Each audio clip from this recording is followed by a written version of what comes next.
You can't even do household chores, so we might as well get a divorce. You better give me your assets too, James said with a smirk as he walked into the hospital room. I was hooked up to many machines, but that didn't stop him. A girl I didn't know stood next to him. James didn't realize I had $10 million in assets. He should understand that a divorce in this situation would be a matter of life and death for a housewife like me. He had the divorce papers. I thought I couldn't stay with a man who verbally abused his wife. I pulled out the divorce papers I always carried with me and handed them to James. Grinning, he accepted them. Now I can say goodbye to you. I'll be happy with her, so don't worry. Right, Patricia? James said, wrapping his arm around the girl's waist. Her name was Patricia Heaton. James sneered at me and she said, "Take care, Mrs. O. You're not Mrs. anymore. Take care, ma'am." They both laughed as they left the room, but their happiness wouldn't last. Alone in the room, I laughed out loud. Today is Friday, so the divorce will be processed on Monday. I can't wait for 3 days from now. My name is Nicole Wallace. I'm a 47-year-old housewife. My family runs a regular farm. I don't have any special skills, but I'm proud of my vast cooking repertoire. My husband James is the same age as me, and we were college classmates. We both came to Florida from the countryside. Since we both lived alone, I used to cook various dishes for James using the vegetables and rice sent from my family. People often said I captured his heart through his stomach, and I knew it was true. James has always been incapable of doing any household chores. I've been taking care of him since we started dating, and after we got married, I continued to handle all the household tasks. Sadly, we didn't have children, but we enjoyed our life together as a couple. We both loved to eat, and on James's days off, we'd often go on drives to enjoy delicious food. When we first got married, James was kind, but after about 5 years, he became controlling. He never hit me, but his remarks became harsh, often saying, "Whose money do you think we're living on?" Those words hurt, but I didn't have the energy to fight back, assuming he wouldn't listen anyway. Being a full-time housewife made me feel inferior, and I couldn't stand up to him. James joined a well-known company after graduating from university, but quit after about 6 years. He quickly found new jobs, but would resign from them after short periods. Because of this, our income was unstable. We managed by looking for money-saving tips, but often struggled with our finances. However, at the company he'd been with for the past 3 years, he seemed to get along with his colleagues. I had faint hopes he might stay there for a long time. Then one day, James came home earlier than usual. "I'm home. I quit my job," he said. "What? Again?" I said, surprised. James's eyebrows twitched. I stopped cooking and rushed over to him. "I'm sorry. I was just shocked." "No welcome back, and you're criticizing what I do? You've become quite bold," James said. His words made me freeze. James was in a very bad mood, and if I said the wrong thing, it could get worse. "I'm sorry," I said. "As long as you understand," he replied, somewhat placated. He sat on the sofa and turned on the TV. I quietly placed a beer and a glass on the table. "Do you want dinner or a bath?" I asked. "Food and alcohol," he replied. To avoid upsetting James, I played the role of a submissive wife. I once had a strong sense of self, but after 16 years of marriage to James, since the age of 30, I rarely showed my true self. After eating and drinking to his heart's content, James fell asleep, snoring on the sofa. The table was a mess, like a child had eaten there. I cleaned up the fallen beer bottles and food scraps on the floor. It wasn't supposed to be like this. Recalling my dreams of a happy married life from my girlhood days, my true feelings slipped out. I glanced at James suddenly, but he showed no signs of waking. Relief washed over me, but I also felt dread about continuing this life. Maybe I should consider divorce. I started planning my schedule for the next day, determined to face the issues I had been avoiding. The next day, James started visiting the employment office and quickly secured another job.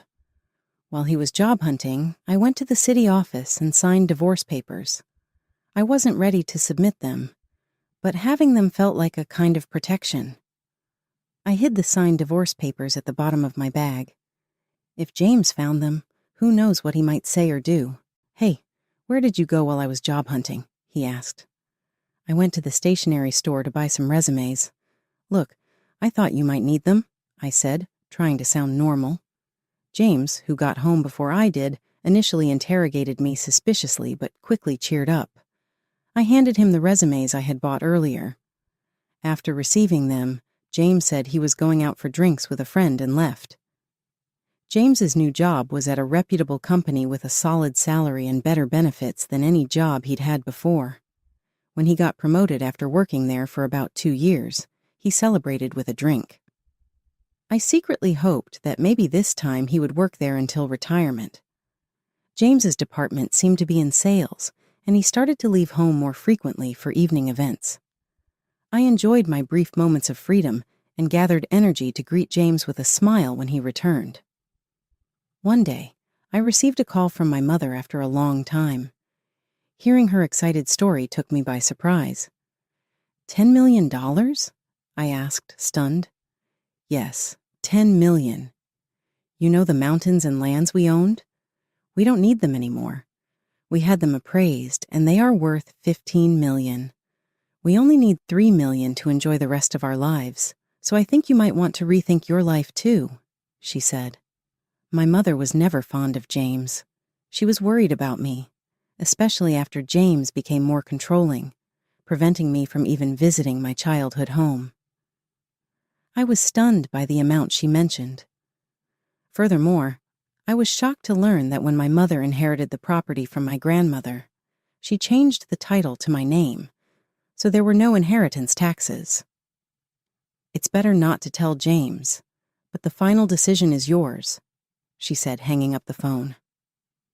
I felt conflicted between the urge to immediately inform James and the desire to live freely with that money.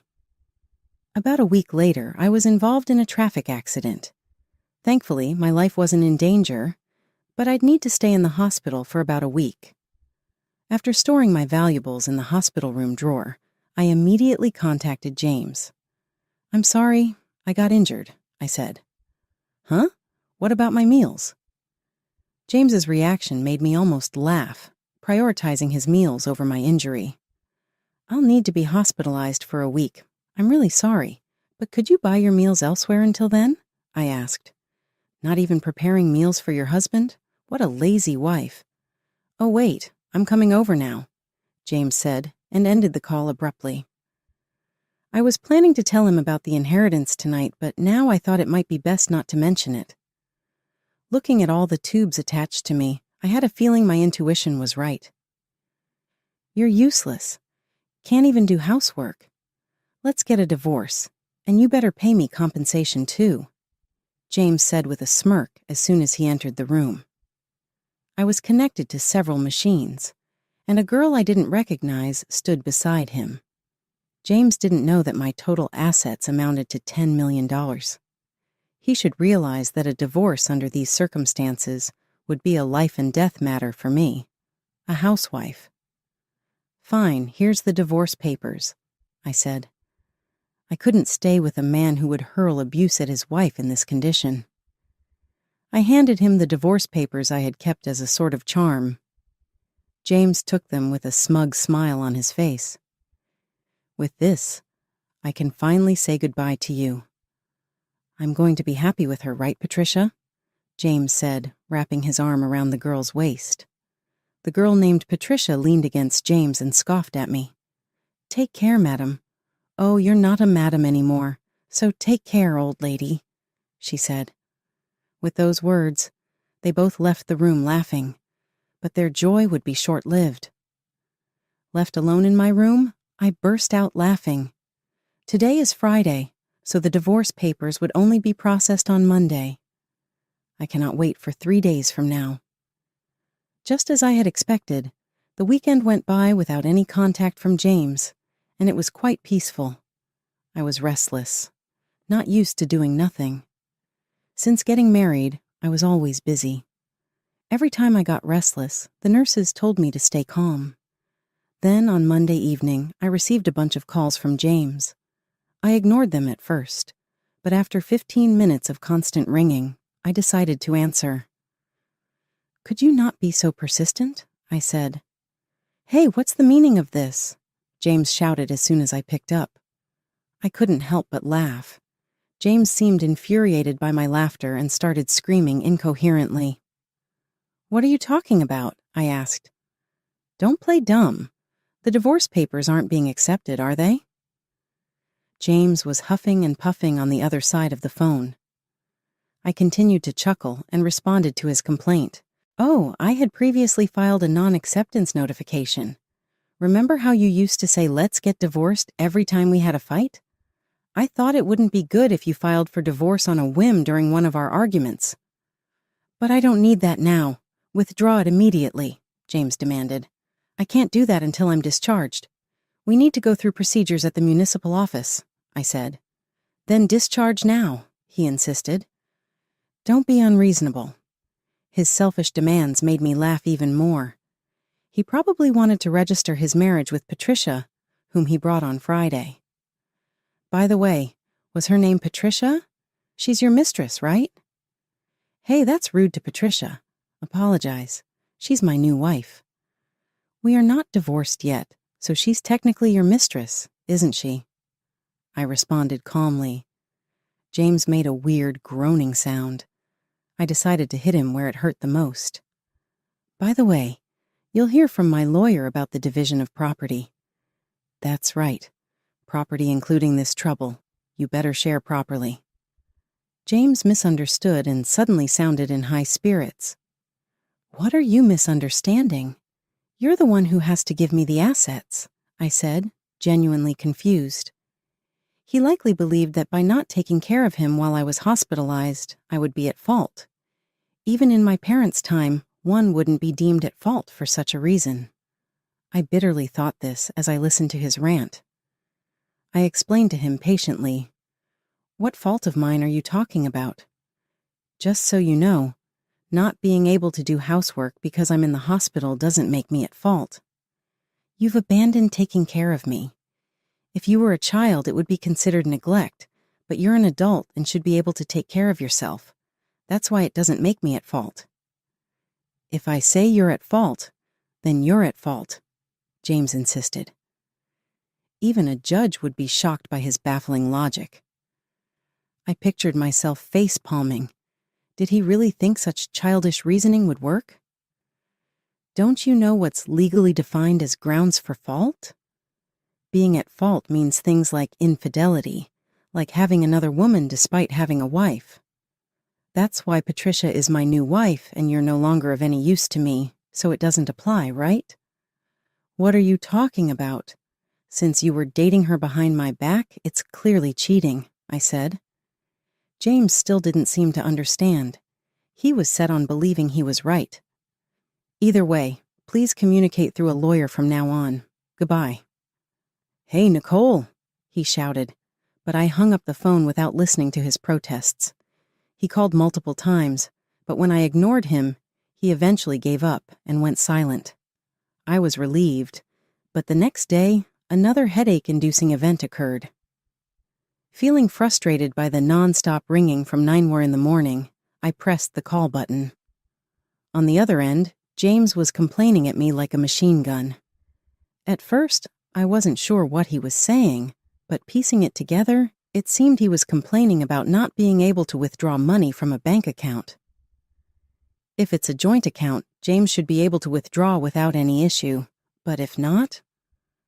I recalled the bank cards and passbooks I had left at home and asked, "Were you trying to take money from my account by any chance?" "Exactly.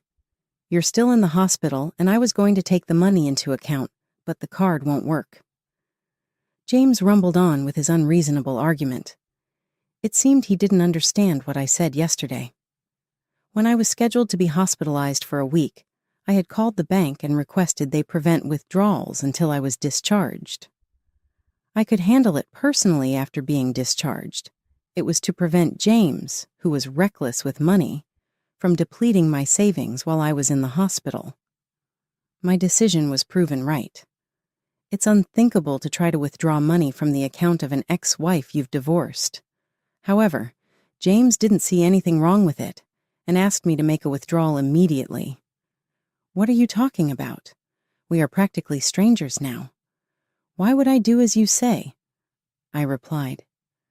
"You and my life haven't changed, even if we're getting divorced. Act like a proper wife and listen to me," James insisted. "We are not legally divorced yet, but we are already strangers. Got it?" "Unfortunately, I don't have money to give to strangers," I said.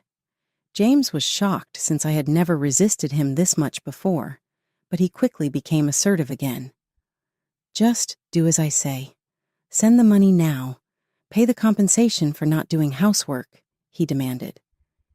Even though he was academically capable when we first met, he seemed to lack common sense.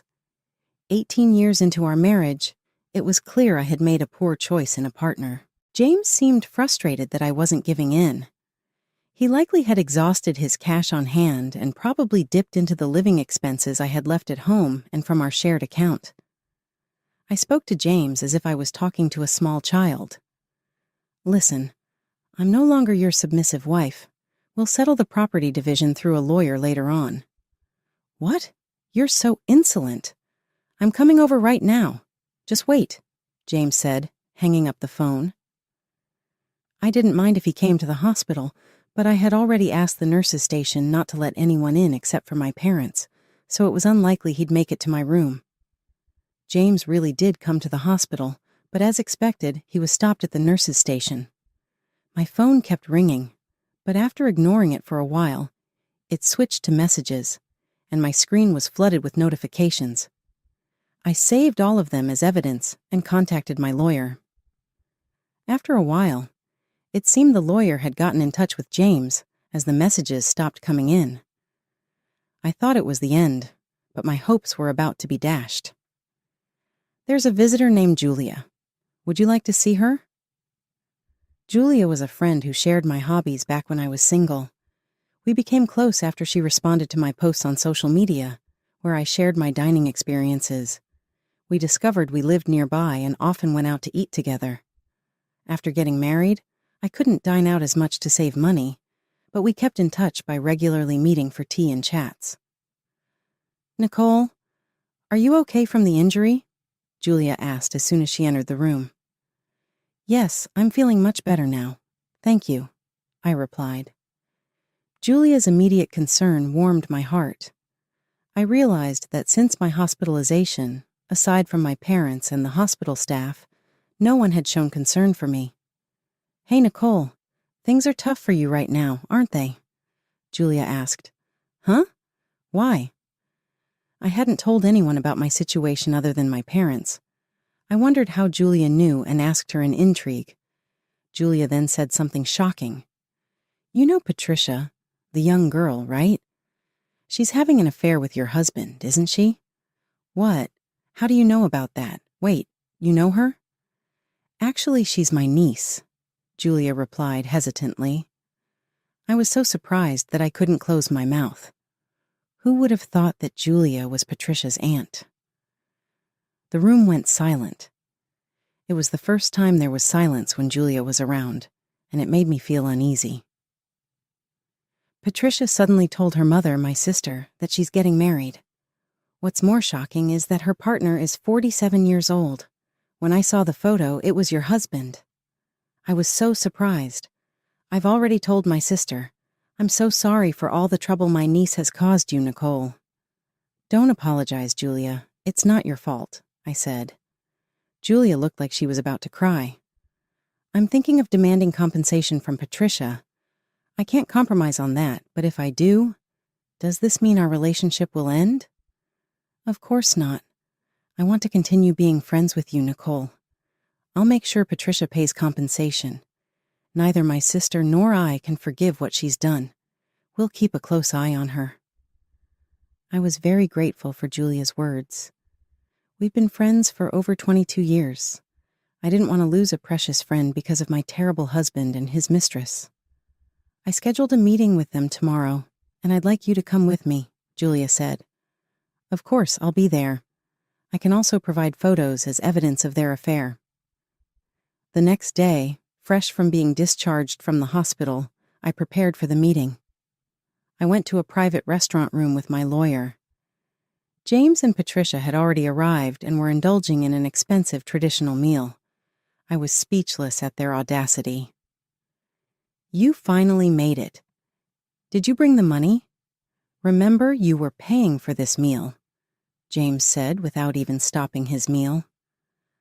Patricia continued to eat with a smug look on her face. I decided to fight back. Please handle the payment yourselves. I came here to demand a fair share of the assets from the two of you. How long are you going to sulk? You're really unattractive, James remarked rudely. Ignoring his comments, my lawyer and I took our seats and showed evidence proving James was at fault. We first presented legal documents about the reasons for liability, followed by documents on property division. Lastly, we showed the photos Julia had provided, which showed Patricia and James together, as well as Patricia with another man entering a hotel. Wait, why? Hey, Patricia, what is this? James and Patricia were visibly shaken by the photos and finally stopped eating. Just then, Julia made her timely entrance. I took those photos, Julia said. Patricia seemed confused as to why her aunt was present. With cold eyes, Julia looked down at Patricia and James and calmly spoke about being friends with me for 22 years and how their actions were despicable. Patricia, you mentioned that the baby you're carrying is his, but given your actions, who knows who the father is? Wait, no, This was the first time I was hearing about her pregnancy. Judging by her appearance today, one would never guess she was pregnant. However, James's reaction showed he believed her claim. So, you're pregnant? In that case, after a DNA test, I'll demand an additional penalty. No, I'm sorry. I lied about the pregnancy. Please forgive me, Patricia suddenly admitted, bowing deeply. She had been searching for wealthy old men, and James was her target. He bought her designer goods and promised her a life where she wouldn't have to work and could do as she pleased. She believed she could be a housewife and occasionally have flings with men of her choice. She had once lied about being pregnant because James showed no signs of wanting to divorce. James froze with his mouth agape when he heard this. I'm truly sorry, but I can't give you anything. I don't have the money, he said. I'll pay Nicole in advance. Patricia, you're going to work part-time diligently every month and repay me. You won't have any free time until you've paid me back in full, Julia said firmly. Oh no, Patricia looked disheartened. Julia mentioned she would bring Patricia back later for another apology and took her out of the restaurant. James, in shock the entire time, seemed to snap back to reality and approached me in a flattering tone. Look, it seems I was deceived. I can't live without you, Nicole, right? We still have the divorce papers here. Can we start over? You've always been a housewife, so you can't possibly work now, can you? He pleaded. I listened to James's pleas with a cold gaze, none of which moved me. I waited for him to finish before answering with a smile. I can live just fine without you. I'll be taking the divorce papers and filing them shortly. Also, I never mentioned this, but my personal net worth is currently around $10 million, so I can live comfortably without working for the rest of my life. Rest assured. 10 million? Why did you keep such a fortune a secret? James asked, shocked. I was about to tell you when you started making a fuss about divorce. This money is my personal inheritance, so it doesn't count towards marital assets. It has nothing to do with you, I replied. James looked at me with utter despair. My lawyer quickly produced some documents and a pen for James to sign. The lawyer and I then left and immediately filed for divorce, ending our almost 22-year marriage. Later, Patricia transferred some money to my account. According to Julia, upon learning of this incident, Patricia's mother was furious. She made Patricia take a leave from university and work non-stop at a relative's inn until she paid the compensation. James, on the other hand, was disowned by his in-laws after they learned about the divorce. He was told he wouldn't receive any assistance, so he reluctantly took out a loan and paid me in one lump sum. Furthermore, it was revealed that he had been with Patricia at a hotel during work hours. He was fired from his job and is now juggling multiple construction jobs to repay his debts. As for me, even after receiving such a large sum, I didn't know what to spend it on, so I donated half to charity. I then moved to the countryside with the remaining money and am now enjoying a luxurious single life. I've continued my friendship with Julia. On our days off, we go on food tours and short trips. We both plan to stay single, so I suggested maybe we should share a room. Initially hesitant, Julia agreed when I mentioned we could share deliveries, and she could join my meals. Moving preparations started the following week. As I packed up my old life, I felt a sense of excitement and anticipation for the new chapter ahead. The thought of living true to myself, free from the chains of a toxic marriage, filled me with joy. Julia and I found a beautiful house in the countryside. It was spacious and surrounded by lush greenery. We both loved the tranquility it offered, a stark contrast to the chaos and stress of city life. We set up a cozy living space, complete with a kitchen where we could continue our culinary adventures. As we settled into our new home, our days were filled with laughter and good food. We explored local markets, tried new recipes, and even started a small vegetable garden. The simplicity of our routine brought immense satisfaction. Julia and I grew even closer, sharing not just our home, but also our dreams and plans for the future. Despite the hardships I faced, I realized that my life had taken a turn for the better.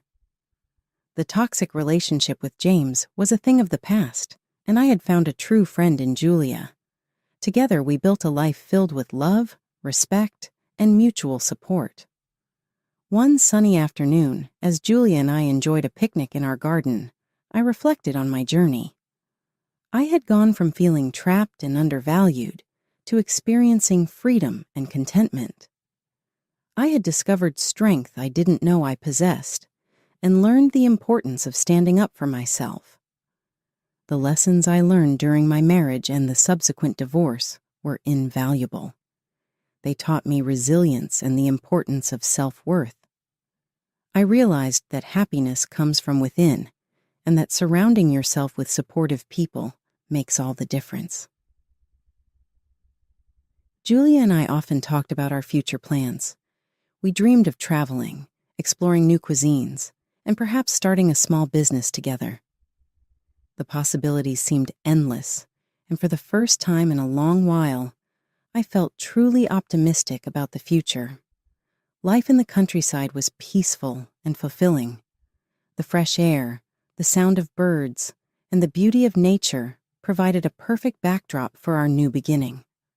I had found a sense of purpose and joy in the simple things, and it was a feeling I cherished deeply. As the days turned into weeks and then months, Julia and I continued to thrive. Our bond grew stronger, and our friendship became the foundation of our happiness. We supported each other through thick and thin, always knowing that we had someone to rely on. Looking back, I realized that leaving James was the best decision I ever made. It allowed me to rediscover myself and build a life filled with love, laughter, and true companionship. Julia and I had created a haven where we could be ourselves, free from judgment and filled with joy. In the end, I learned that life's challenges often lead to unexpected blessings. My journey taught me the importance of self-respect, the power of friendship, and the beauty of living authentically. I was excited for the future, knowing that with Julia by my side, anything was possible. I was determined to live my life joyfully and